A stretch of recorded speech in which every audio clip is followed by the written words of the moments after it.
Stand by, we're live in 30. Copy that. Rolling intro in 5, 4, 3. 월요일 유튜브 저는 미국가제 존입니다. 오늘은 5월 25일 월요일, 오늘은 미국 뉴스 저랑 같이 한번 알아보자고요. 네, 오늘도 또 저랑 같이 이렇게 미국 뉴스 같이 알아봐 주셔서 정말 감사드리면서 이렇게 또 찾아주셔서 정말 감사드립니다. 네, 너무나 감사드리고요. 네, 그러면은 오늘도 이 미국에 있는 메인 뉴스 채널들에서는 과연 무슨 뉴스를 이렇게 또 포럼 페이지에다가 올려놓고 있는지 저랑 같이 한번 알아보자고요. 네, 그나저나 오늘이 바로 이제 메모리얼 데이지 않습니까? 네, 그러면서 이제 메모리얼 데이 위켄드. 여러분들 잘 보내고 이렇게 또 계신가요? 이 메모리얼 데이 이렇게 또 하면은 5월 이제 마지막 월요일이거든요. 네, 그러다 보니까 3일 동안 연휴를 이렇게 또 즐기면서 굉장히 많은 미국인들이 여행을 이렇게 또 떠납니다. 그러면서 비공식적으로 여름을 시작을 하는 그런 날이다 라는 그런 얘기들도 이렇게 또 있거든요. 그러면은 오늘 이 메모리얼 데이에 대해 가지고 기사 이렇게 또 올라온 거 한번 가지고 와봤습니다. 메모리얼 데이는 과연 어떻게 해서 이렇게 또 생겨난 건지 하고 이렇게 또 본다고 하면은 어쨌든 간에 이제 메모리얼 데이는 5월 마지막 월요일이다 라고 합니다. 그러니까 오늘이죠. 오늘 5월달 이제 마지막 월요일이고요. 그리고 메모리얼 데이의 이제 목적은 미국 군인들 분들 중에 국가를 위해서 복무를 하다가 사망하신 분들을 이제 추모를 하는 기리는 그런 날이다라고 합니다. 그리고 오후 3시에 1분 동안 이제 묵념을 이렇게 또 한다라고 합니다. 그렇기 때문에 오늘 오후 3시쯤에 묵념을 이렇게 따는 게 좋지 않을까라고 생각되고, 그러면서 이 메모리얼 데이는 언제부터 이렇게 또 생겨난 것인지 하고 이렇게 또 본다고 하면은 계기는 미국의 남북 전쟁에서부터 이렇게 또 시작이 됐다라고 합니다. 이 미국의 이 남북 전쟁은 1861년도부터 이제 1865년도까지 대략 한 4년 정도 전쟁이 이렇게 또 진행이 됐는데, 이때 60만 명 이상이 사망을 했다라고 합니다. 이것도 이제 60만 명이라고 하는 그 숫자가 이렇게 또 올라오니까 또 이제 깜짝 놀라요. 어마무시가 많은 사람들이 이렇게 또 사망을 했다라는 그런 소리죠. 어쨌든 간에 이제 60만 명 이상의 전사자가 이렇게 또 발생을 하다 보니까 그때 이 전사자들을 위해 가지고 무덤에 꽃을 장식을 하던 그런 풍습에서 시작이 됐다. 이 메모리얼 데이가 라고 합니다. 그러면서 이게 이 무덤을 이제 꽃을 장식을 이렇게 하는 것이지 않습니까? 그러다 보니까 처음에는 디코레이션 데이였다라고 하네요. 메모리얼 데이가 아니라 디코레이션 데이였다라고 합니다. 그러면서 이제 최초의 이제 공식 행사는 1868년도에 이 남북 전쟁이 끝난 3년 뒤에 연방군인 출신 단체의 주도로 이 5월 30일에 전국적인 추모 행사가 이렇게 또 열렸다. 라고 합니다. 처음에 이제 메모리얼 데이는 데코레이션 데이라고 이렇게 또 하면서 5월 30일, 그러니까 딱 날짜가 정해졌었다고 해요. 예전에는 5월 30일에 전국적인 추모 행사가 이렇게 또 열렸다라고 합니다. 그러면서 이게 이제 메모리얼 데이, 돌아가신 군인분들을 추모를 하고 이제 기리는 그런 날이지 않습니까? 그런데 세계 1차 대전 이후에 미국에서는 베테랑스 데이라고 해가지고 11월 11일에 그날이 또 이렇게 또 생겨나지 않았습니까? 그게 또 이제 국경일로 제정에 이렇게 또 되물어 해가지고 메모리얼 데이의 상징성이 다소 이제 분산이 되었다라고 합니다. 돌아가신 이제 군인들을 추모를 하는 날이 두 개로 이렇게 또 나눠졌다라는 그런 소리죠. 그래서 이제 메모리얼 데이라고 하는 그 기념일의 가치가 약간 감소가 이렇게 또 됐다. 라고 합니다. 그리고 이게 메모리얼 데이가 원래는 5월 30일이지 않았습니까? 이 5월 30일이었는데, 그런데 미의회에서 1971년도에 이거를 5월달 마지막 월요일로 이렇게 또 바꿨다라고 합니다. 왜냐하면 5월 30일로 딱 날짜를 지정을 해둔다고 하면은, 그러면은 연휴를 딱 연달아서 이용을 할 수가 없지 않습니까? 그래가지고 5월 마지막 월요일로 이렇게 또 해가지고 금요일날 퇴근을 하면은 금, 토, 일, 월 이렇게 4일 동안 연휴를 이렇게 또 즐길 수가 있지 않습니까? 정확히는 3일이지만 어쨌든 간에 이렇게 황금 연휴가 이렇게 또 만들어졌다라고 합니다. 그런데 이게 원래는 메모리얼 데이라고 이렇게 또 해가지고 군인분들을 추모를 하고 기리는 그런 날이지 않습니까? 하지만 요즘 들어서 이제 메모리얼 데이를 이렇게 또 본다고 하면은 쇼핑 문화로 굉장히 많이 변질이 이렇게 또 됐다. 라고 합니다. 메모리얼 데이를 이렇게 또 맞이를 해가지고 굉장히 많은 소매업들에서 이 세일을 이렇게 또 많이 한다. 메모리얼 세일즈 이렇게 또 많이 하지 않습니까? 대대적인 할인 행사를 이렇게 또 하면서 굉장히 많은 사람들이 쇼핑을 이렇게 또 하는 날로 인식을 하고 있는 그런 사람들도 있다. 이것뿐만이 아니라 이게 딱 이제 여름이 시작을 하는 그런 황금 연휴이지 않습니까? 그래가지고 비공식적으로는 이 메모리얼 데이가 지난다고 하면 이게 바로 이제 여름이다. 진짜로 이제 여름이 이제 시작이 되는 것이다. 라고 그렇게 생각을 하는 사람들도 이제 많이 있다고 합니다. 어쨌든 간에 이제 메모리얼 데이 오늘이지 않습니까? 오늘이기 때문에 미국을 위해서 이제 싸우다가 이제 돌아가신 군인분들을 오늘 3시쯤에 1분 동안 이제 묵념을 이렇게 또 하는 게 좋지가 않을까라고 이렇게 또 생각이 들고요. 그러면서 또 이게 관련 뉴스를 이렇게 더 본다고 하면은 갈든그로브에 대한 뉴스가 이렇게 또 올라오고 있는데요. 아시다시피 지금 이 갈든그로브를 이렇게 또 본다고 하면은 갈든그로브에 있는 어떤 항공 부품 제조업체에서 화학 물질이 담긴 그 탱크가 있는데 여기에서 계속해서 이제 온도가 이렇게 또 올라가가지고 뭐 폭발을 할 위험이 있다라고 하면서 갈든그로브 주민들 5만여 명이 지금 대피를 이렇게 또 한 상태이지 않습니까? 그러면서 지금 현재 이 상황을 이렇게 또 본다고 하면은 화학물질이 담긴 이 탱크가 계속해서 온도가 이렇게 올라가고 있다라고 이제 어제는 뉴스에서 이렇게 또 말씀드리지 않았습니까? 그런데 지금 이 탱크에서 균열이 생긴 것으로 이제 확인이 됐다라고 하네요. 이로 인해 가지고 이 균열에서 지금 압력이 빠져나오고 있다라고 합니다. 그렇기 때문에 최악의 시나리오였던 폭발 사고는 일어나지 않을 것으로 이제 보고 있다. 라고 합니다. 정말 다행입니다.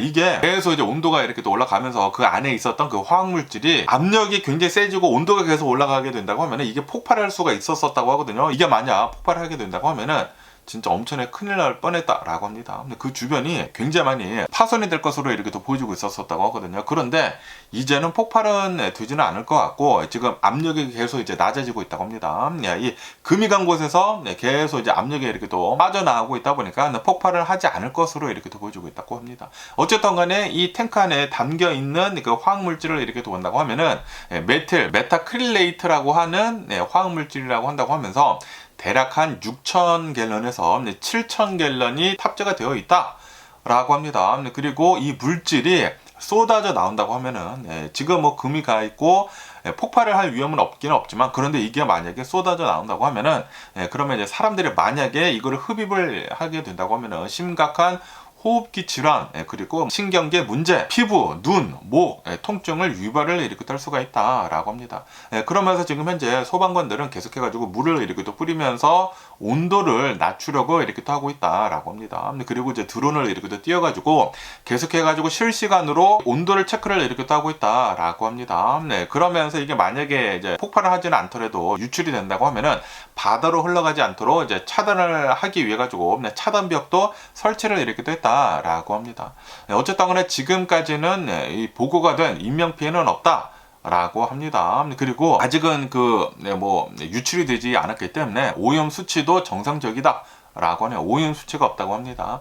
어쨌든 5만여 명이나 지금 이렇게 또 대피를 하고 있으면서 가든그로브 근처에 있는 모든 대피소들은 다 차 있다고 합니다. 그리고 이게 진짜 5만여 명이나 되는 그 주민들을 대피를 이렇게 또 시킨 것이지 않습니까? 그러다 보니까 주민들이 지금 클래스 액션, 집단 소송을 지금 이렇게 또 하고 있다라고 합니다. 과연 이 탱크는 어떻게 될런지 좀 이제 잘 좀 수습이 됐으면 하는 그런 바람입니다.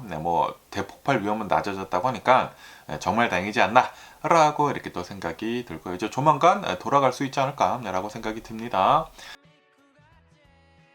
그러면서 또 얘기 뉴스를 이렇게 또 본다고 하면은 지금 미국에 있는 이 영주권 신청자들 100만여 명이 본국으로 되돌아갈 위기에 이렇게 또 처해 있다. 라는 그런 뉴스가 이렇게 또 올라오고 있습니다. 난리가 났어요. 그 영주권을 신청을 한 그 미국에 살고 있는 사람들이 지금 굉장히 혼돈성에 이렇게 또 빠졌다라는 그런 소리죠. 그러면서 아시다시피 얼마 전에도 제가 뉴스에서 이렇게 또 말씀드리지 않았습니까? 지금 이 트럼프 대통령 행정부에서 새로운 규정을 지금 이렇게 또 발표를 이렇게 또 하지 않았습니까? 미 시민권 이민국에서는 5월 21일자로 영주권 신청 절차를 근본적으로 이제 뒤흔드는 6페이지 분량의 새 지침을 이렇게 또 발표를 이렇게 또 했습니다. 그러면서 그 조치를 이렇게 또 본다고 하면은 미국에 임시 체류 중인 외국인이 영주권을 이제 원할 경우에는 반드시 본국으로 돌아가가지고 신청을 해야 된다. 라고 그렇게 얘기를 하고 있다고 합니다. 그러면서 지금 현재 합법적인 비자로 미국 내에 있으면서 이제 영주권 신청을 승인을 기다리고 있는 100만여 명이나 되는 대기자들이 직접적인 타격을 이렇게 또 입게 됐다. 라고 합니다. 그러면서 이제 앞으로도 이제 굉장히 많은 사람들이 영주권을 이제 신청을 이렇게 또 할 때는 이제 미국 내에서는 신청을 이제 할 수가 없다라는 그런 소리죠. 이게 제가 전에도 이렇게 또 말씀드렸지만 이제 문제가 되는 것이 불법 체류자라고 한다고 하면은 본국으로 돌아간다고 하면은 불법 체류자라는 그런 기록이 이렇게 또 있기 때문에 이제 못 돌아오거든요. 네, 불법 체류자이면서 시민권자를 이제 결혼하면 영주권이 나왔는데 그런데 이제는 그게 이제 못하지 않을까라고 이렇게 생각이 듭니다. 어쨌든 간에 미 이민국에서는 지금 이렇게 얘기를 하고 있다고 합니다. 우리는 이민법 자체를 바꾼 것이 아니다. 심사 기준을 원래 입법 취지대로 되돌린 것 뿐이다. 라고 이렇게 또 얘기를 하면서 외국인들이 이제 자기의 나라로 이제 돌아가가지고 이민 절차를 받는다고 하면은 심사 중에 미국 내에서 잠정적으로 이제 불법 체류자가 되는 그런 리스크를 줄일 수가 있다라고 이민국에서는 설명을 하고 있다고 합니다. 어쨌든 간에 이 영주권을 이제 신청을 이렇게 또 하면서 이제 미국 내에서 살고 있는 사람들이 굉장히 많았다고 하거든요. 이제 100만 명 이상이 되고 있다고 하는데 지금 대기자들만 100만 명 이상이라고 한다고 하는데 그 사람들이 이번 이 규칙을 따른다고 하면은 일을 지금 하고 있을 것이지 않습니까? 일을 하고 있는 것을 나와야 되고 미국 내에서 직장을 잃거나 가족들이랑 생이별을 해가지고 자신의 나라로 되돌아가야 할 수도 있다라고 합니다. 그러면서 이것뿐만이 아니라 전 세계에서 한 75개 정도의 나라들에서는 정상적으로 작동을 하는 영사관이 없다라고 하네요. 뭐 아프가니스탄이나 그런 나라들 있지 않습니까? 그렇기 때문에 이 미국 내에서 살고 있는 아프가니스탄 사람들 그리고 이제 영주권을 이제 신청을 하려고 했었던 그런 사람들은 이거는 뭐 영주권을 받을 길이 없다라는 그런 소리죠. 아프가니스탄에 간다고 하더라도 미 영사관이 없기 때문에 그리고 그러한 나라들이 대략 한 75개 정도가 된다고 합니다. 그렇기 때문에 굉장히 큰 타격을 입을 것으로 이렇게 또 보여주고 있다. 그런 사람들은 라고 하네요. 어쨌든 미국 내에 있는 영주권 신청자들 100만여 명이 자신의 나라로 이제 되돌아갈 수도 있다라고 여기 뉴스에서 이렇게 또 올라오고 있습니다. 그러면서 또 여기 뉴스를 이렇게 또 본다고 하면은 이 가짜 아이스 요원들이 지금 설치고 다니고 있다라는 그런 뉴스가 이렇게 또 올라오고 있습니다. 아시다시피 지금 이 트럼프 대통령 행정부가 이렇게 또 들어선 뒤로부터 이 아이스 요원들이 어마무시하게 단속을 이렇게 또 하고 있지 않습니까? 그런데 이게 문제가 되는 것 중에 하나가 이 아이스 요원들이 그냥 마스크를 쓰고 있단 말이죠. 마스크도 쓰고 있고 그리고 뭐 배지 같은 것도 없어. 자신이 누구인지 안 밝히고 이민 단속을 하고 있다라는 그런 소리거든요. 근데 그러다 보니까 지금 이 아이스를 사칭을 해가지고 범죄를 일으키는 그런 사람들이 굉장히 그 사칭 범죄가 지금 급증을 이렇게 또 하고 있다라고 합니다. 예전에는 트럼프 대통령 행정부가 들어서기 전에는 정식으로 영주권을 받아주겠다라고 하면서 사기를 치는 사람들이 이렇게 또 많았는데 그런데 최근에는 그냥 아이스 요원으로 변장을 해가지고 불법 체류자들한테 폭행을 하거나 돈을 갈취를 하는 그런 것들이 굉장히 지금 많아지고 있다라고 합니다. 그러면서 이제 사칭 범죄의 84% 정도가 아이스 요원을 사칭을 이렇게 또 했다라고 합니다. 그리고 나머지는 보더 패트롤이 있지 않습니까? 국토안보부를 사칭을 이렇게 또 했다.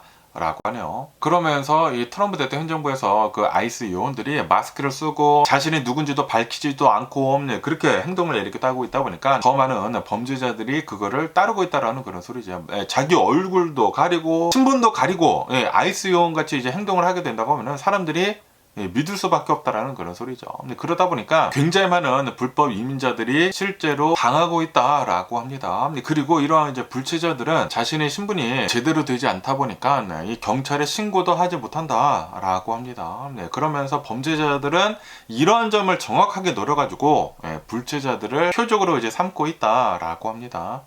그러면서 그 예를 이렇게 또 들고 있다고 하는데 그 범죄 사례를 지금 들고 있다고 하는데 노스캐롤라이나 주에서 불법 이민자들이 사는 그런 공동 숙소가 있다고 합니다. 여기에 아이스라고 외치면서 문을 부수고 들어갔다라고 합니다. 그러면서 이민자들한테 머리에다가 총을 겨누면서 돈을 강탈을 당했다라고 합니다. 그냥 대놓고 범죄 행각을 이렇게 뗐다라는 그런 소리죠. 그러면서 이제 피의자들은 1년이 넘도록 신고도 제대로 못하고 공포와 불면증을 지금 시달리고 있다.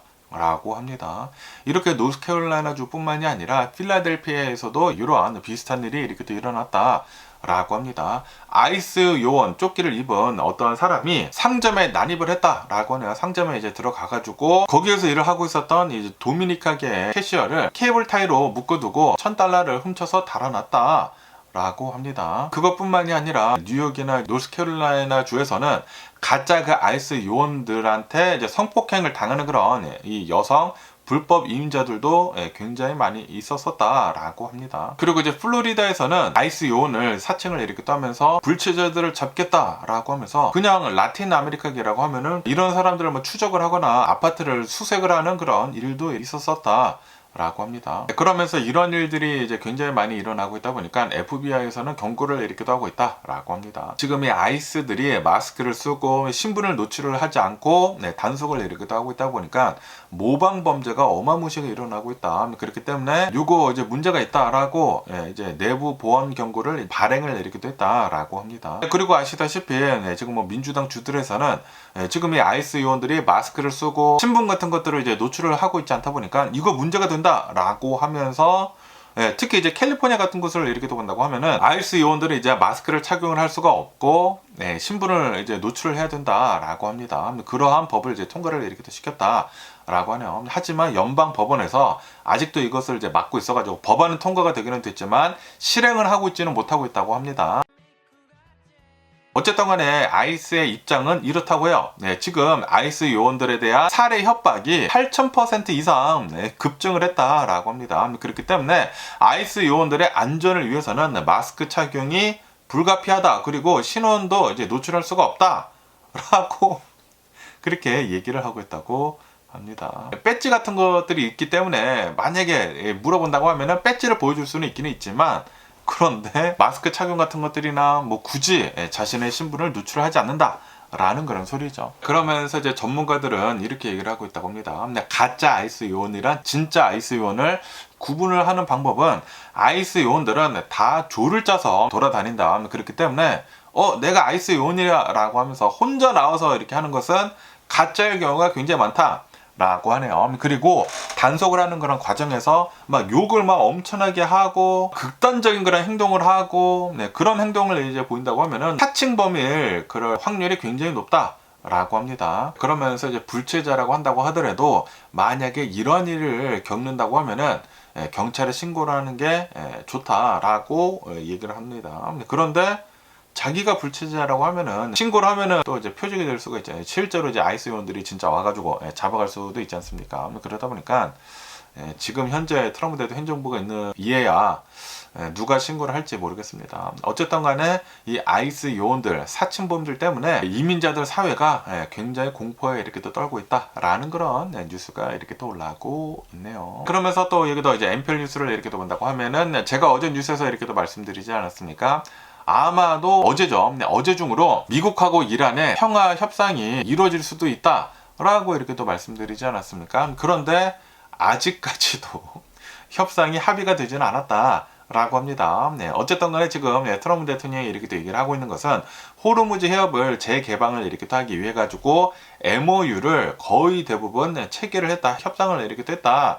라고 그렇게 얘기를 largely negotiated이라고 이렇게 또 얘기를 이렇게 했다라고 합니다. 그러면서도 어제 또 이제 트럼프 대통령은 SNS 서비스에다가 서두르지는 않겠다라고도 적었다고 하거든요. 그렇기 때문에 아직까지는 협상이 합의가 되지는 않았다고 해요. 그러면서 이제 이란은 지금 이렇게 얘기를 하고 있다고 하는데 뭐 공식 입장은 내놓고 있지는 않지만 그런데 이제 언론을 통해 가지고 지금 이렇게 얘기를 하고 있다고 합니다. 자금 동결 같은 거 해제를 하고 뭐 여러 가지 요구사항이 있지 않습니까? 그 요구사항 한두 가지가 미국에서 안 들어주고 있다. 그렇기 때문에 협상이 결렬이 될 수도 있다라고 이란에서는 주장을 하고 있다고 어떤 뭐 매체들에서는 이렇게 또 나오고 있다고 합니다. 그러면서 이 평화를 이렇게 또 본다고 하면은 미국 측은 이렇게 요구를 하고 있다고 합니다. 30일 이내에 호르무즈 해협을 완벽하게 개방을 하는 거, 전쟁 이전 수준으로 이제 개방을 하는 것을 지금 요구를 이렇게 또 하고 있다고 하고요. 그러면서 이제 이란 측에서는 30일 이내에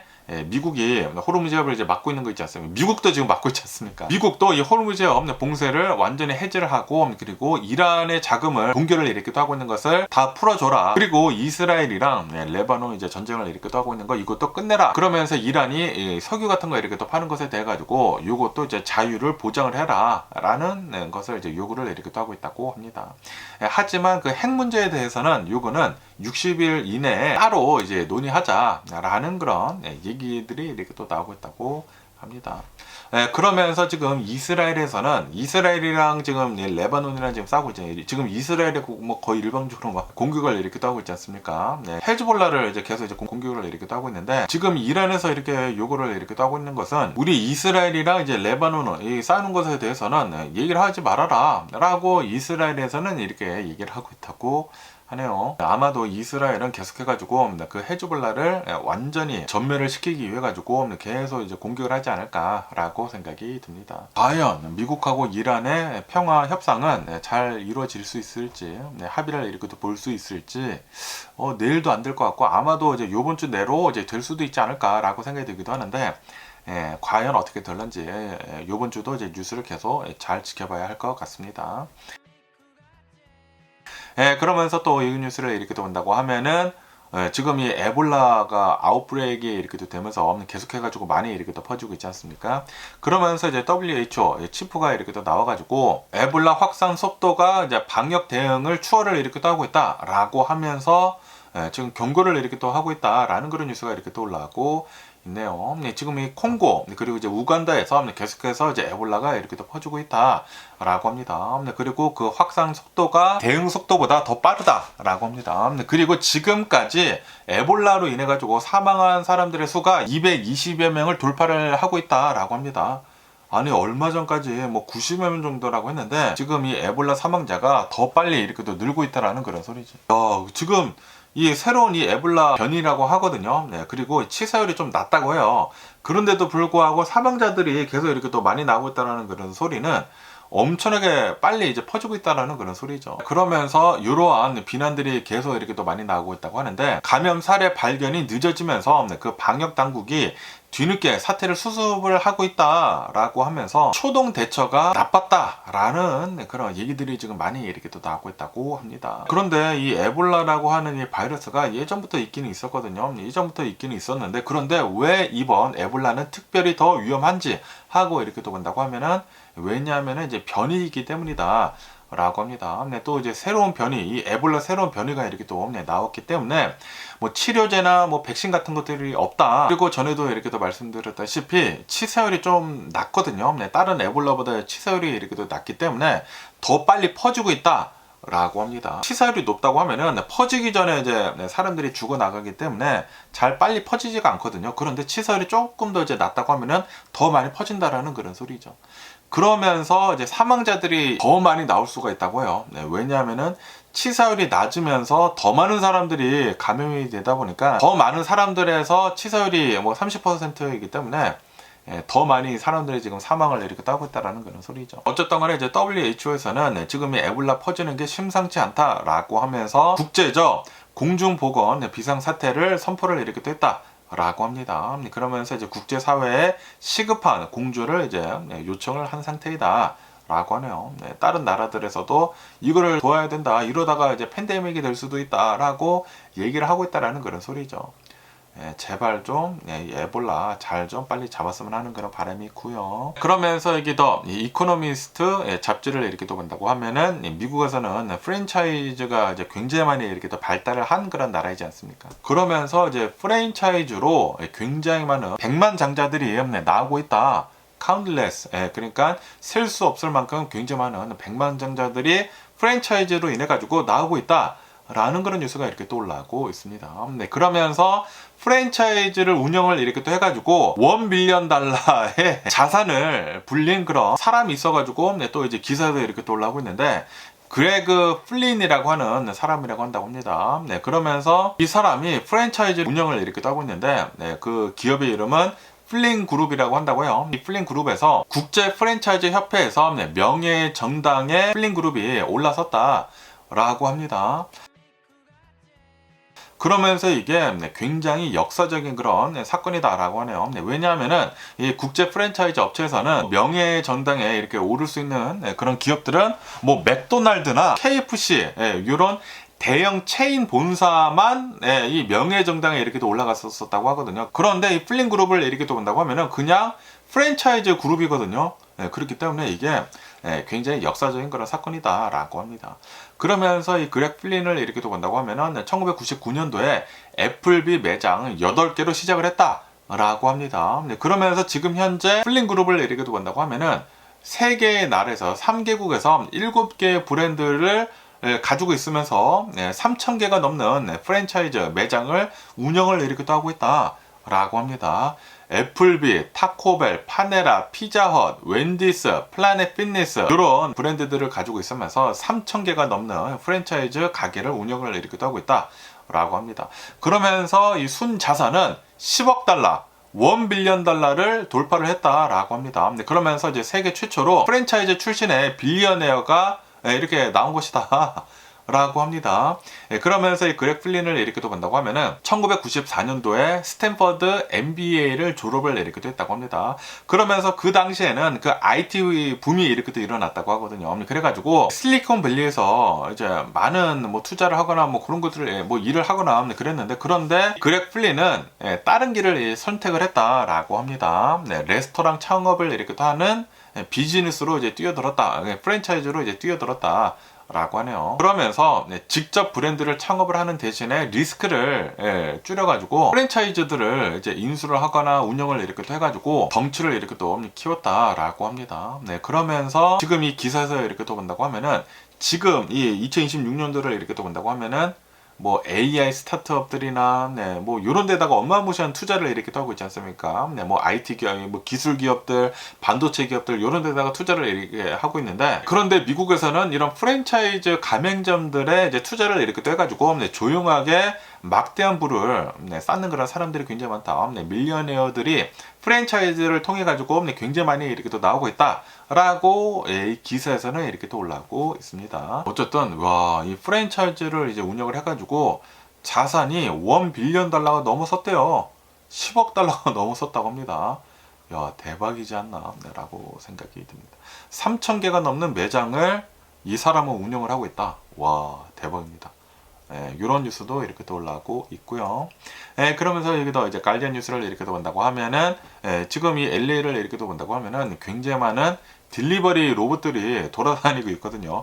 여러분들도 이제 많이 보시지 않습니까? 특히 이제 미국 도시들마다 이러한 이제 이 딜리버리 로봇들이 돌아다니면서 배달을 이렇게 또 하고 있는데, 지금 LA 주민들은 두 개의 시선으로 이제 바라보고 있다 라고 합니다. 이 LA를 본다고 하면은 대략 한 500여 대의 로봇이 이번 달에만 추가가 이렇게 또 되고 있다 라고 합니다. 그리고 서비스 지역도 40개 동네로 확장이 되었다 라고 하네요. 그러면서 이 델리버리 로봇들 중에 코코 로보틱스라고 하는 그 코코 로봇들이 있다고 하는데, 이 코코 로봇은 UCLA에서 이제 졸업을 한 졸업생들이 창업을 한 그런 딜리버리 로봇들이다라고 합니다. 그리고 300여 개나 이 LA 지역에서 운영을 이렇게 하고 있다 라고 하네요. 그러면서 주민들이 찬반론이 이렇게 또 있다고 합니다. 실버 레이크에 있는 상인들은 지금 이렇게 얘기를 하고 있다고요. 야외 테이블이 빽빽히 들어찬 그런 곳에서 로봇들이 좁은 통로를 막 지나간다. 그렇기 때문에 정체를 유발을 한다 라고 해가지고 지역의 상인들은 너무나 싫다, 이 로봇들이 돌아다니는 게 너무나 싫다 라고 그런 얘기들도 이렇게 또 나오고 있다고 합니다. 그러면서도 이제 이 LA 주민들은 로봇들이 막 길거리 다니다가 무슨 문제 직면을 할 때가 있지 않습니까? 무슨 턱이 높아가지고 막 못 지나갈 때나 횡단보도를 건너야 되는데, 그런데 막 파털 같은 거 있어가지고 뭐 빠져 있거나 이런 것들을 이렇게 또 보다가 이 로봇들이 쩔쩔매다가 이제 통과를 했었을 때 주민들이 막 박수를 치거나 막 환호를 하는 그런 것도 있다라고 하면서 이 로봇들을 동정을 하면서도 이제 증오를 이렇게 또 한다 라고 합니다. 몇몇 좀 이제 극단적인 그런 사람들은 로봇들이 지나갈 때마다 발로 차거나 강제로 로봇들을 이제 막 뒤집어 놓는 그런 사람들도 있다고요. 로봇 저항 운동도 있다 라고 합니다. 그러다 보니까 지금 글렌데일 있지 않습니까? 글렌데일 시에서는 로봇 도입을 일시적으로 일시적으로 중단을 하는 모라토리엄을 지금 검토 중에 있다 라고 하네요. 어쨌든 이런 기사들을 이렇게 본다고 하면은 확실히 지금 많은 것들이 지금 바뀌어가고 있는 것 같습니다. 예전에는 사람들이 직접 배달을 이렇게 또 하지 않았습니까? 그런데 이제는 이런 이제 도심지들에서는 로봇들이 거의 대부분 이제 배달을 이렇게 또 한다고 하거든요. 네, 진짜로 이제 특이점이 오고 있는 것 같습니다. AI가 엄청나게 빠르게 발달을 함에 따라 가지고 이런 로봇들도 더 많이 이렇게 또 나오고 있고, 그리고 이제 조만간 휴머노이드 로봇들도 대중화가 되지 않을까라고 생각이 들거든요. 그렇게 된다고 하면은 그때는 이러한 로봇들이 아니라 진짜로 사람 같은 휴머노이드 로봇들이 배달을 하고 다니지 않을까 생각이 듭니다. 진짜로 예전에 영화에서만 보던 그런 미래가 차츰차츰 다가오고 있는 게 아닌가 라고 이렇게 또 생각이 드네요. 그러면서 또 여기 뉴스를 이렇게 또 본다고 하면은 이제 전기차에 대한 뉴스가 이렇게 또 올라오고 있는데요. 예전에는 이제 전기차라고 한다고 하면은 항상 레인지 앵사이리가 있지 않았었습니까? 주행거리에 대한 불안감을 항상 이 전기차 오너들은 이렇게 또 가지고 있지 않았었습니까? 그런데 이제는 전기차 오너들이 핫도그 앵사이티를 이렇게 또 가지고 있다 라는 그런 뉴스가 이렇게 또 올라오고 있습니다. 그래가지고 제가 이거를 보고 아니 레인지 앵사이리는 들어봤는데 핫도그 앵사이리는 뭐지 하고 기사를 이렇게 또 봤거든요.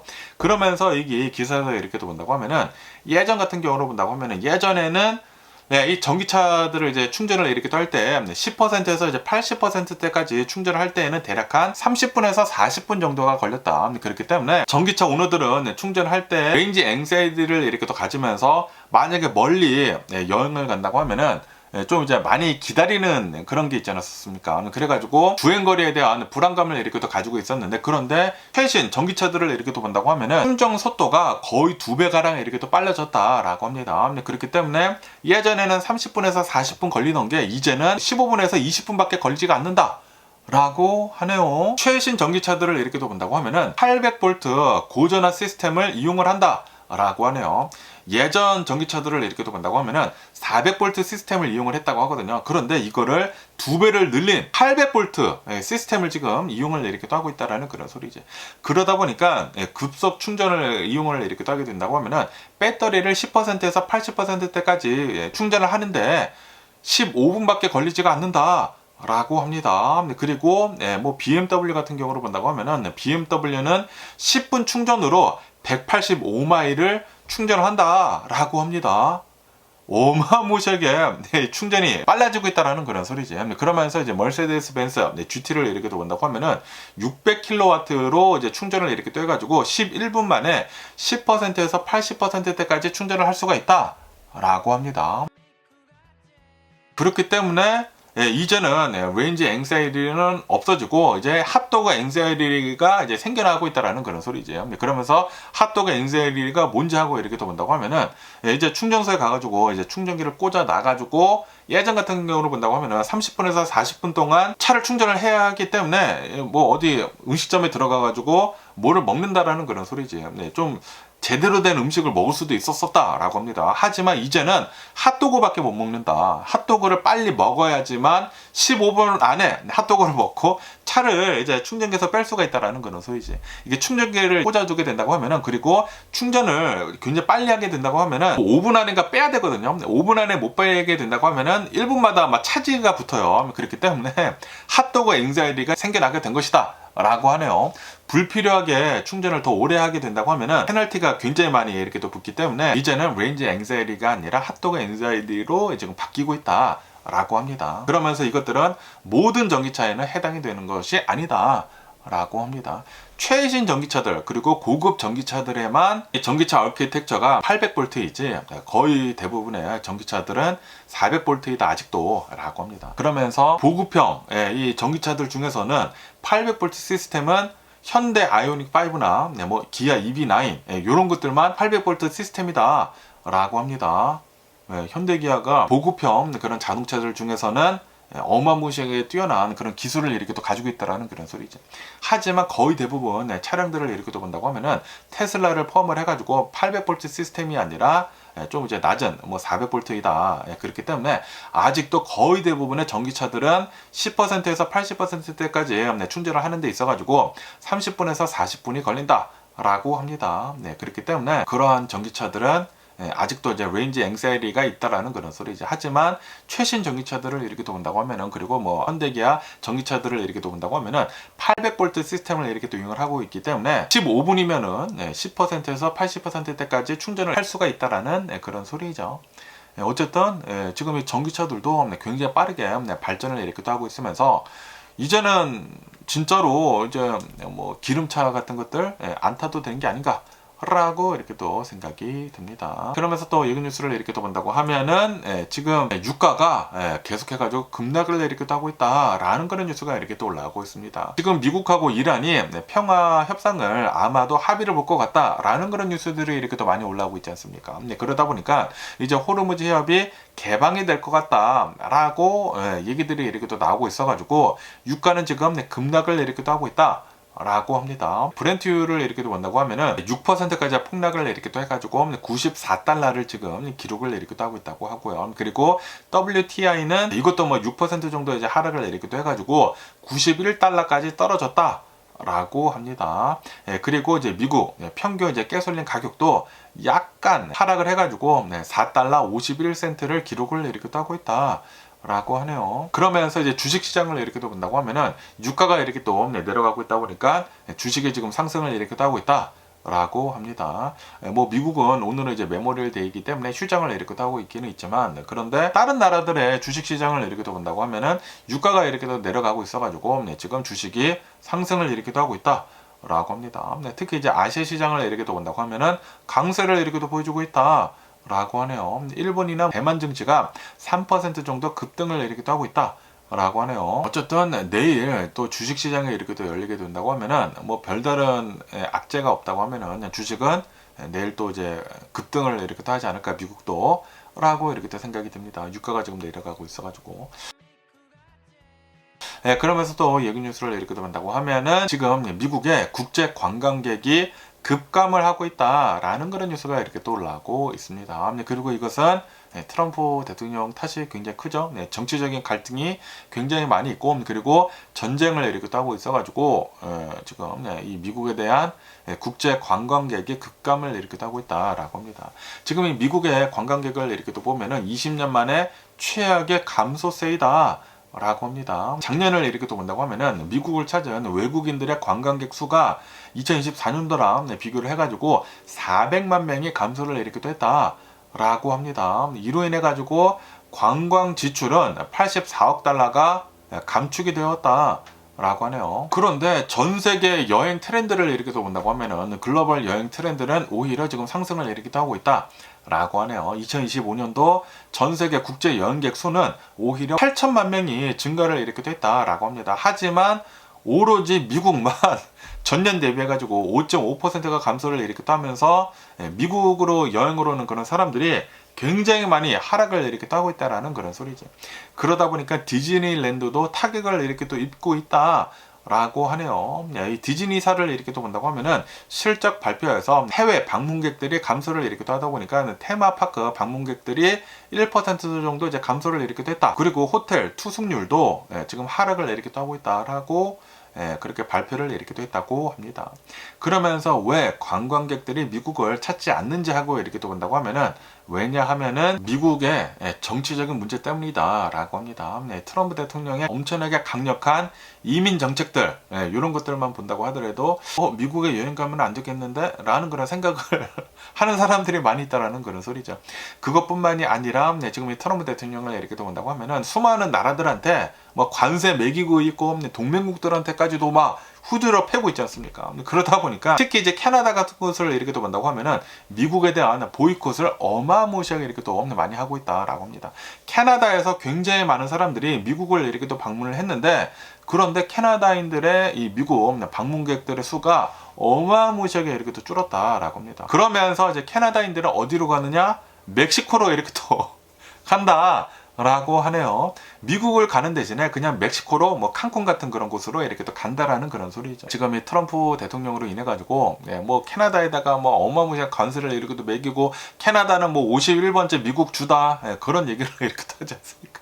그러다 보니까 캐나다인들은 이 미국을 지금 보이콧을 이렇게 하고 있다라는 그런 소리죠. 그러면서 이제 올해는 이제 월드컵이 있지 않습니까? 이제 월드컵이 있으면서 미국도 이번에 이제 많은 관광객들이 오기는 올 테인데 그런데 이거는 반짝 관광객일 뿐이다라고 합니다. 지금 이 트럼프 대통령 행정부가 있는 이래야 미국의 관광객들의 수는 계속해가지고 감소를 할 것으로 이렇게 보여주고 있다고 합니다.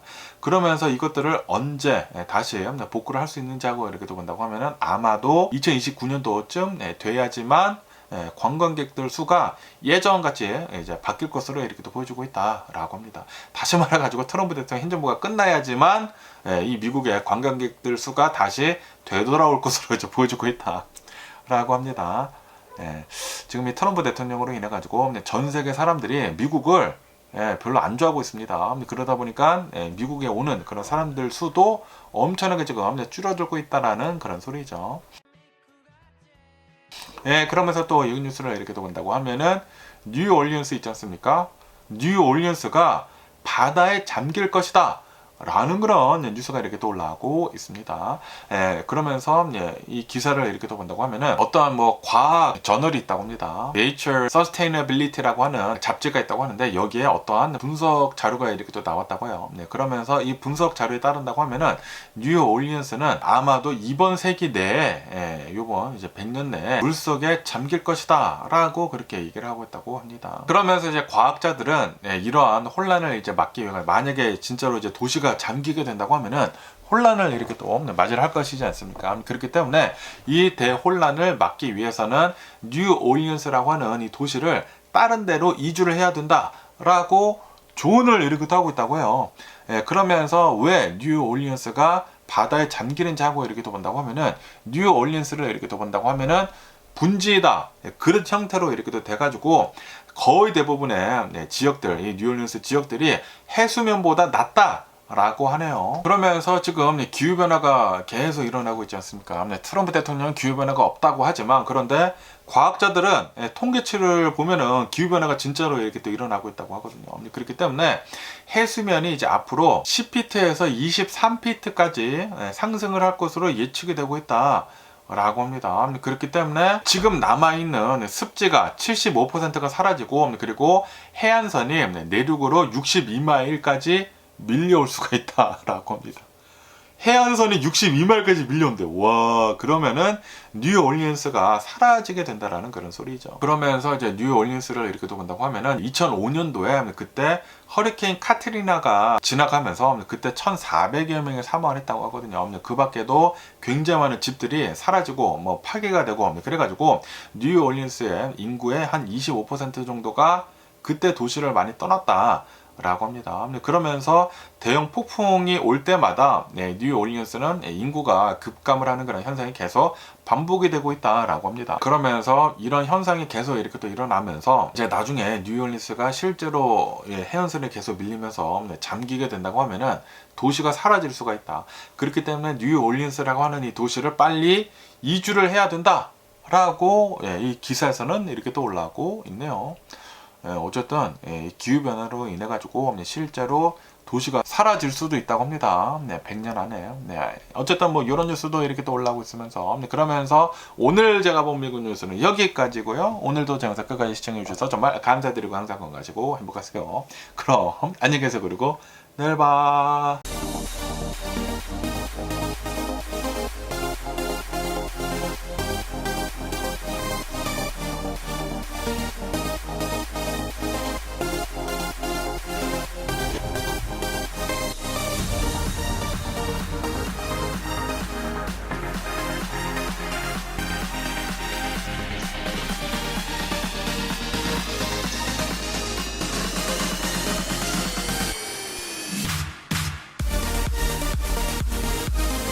Missing someone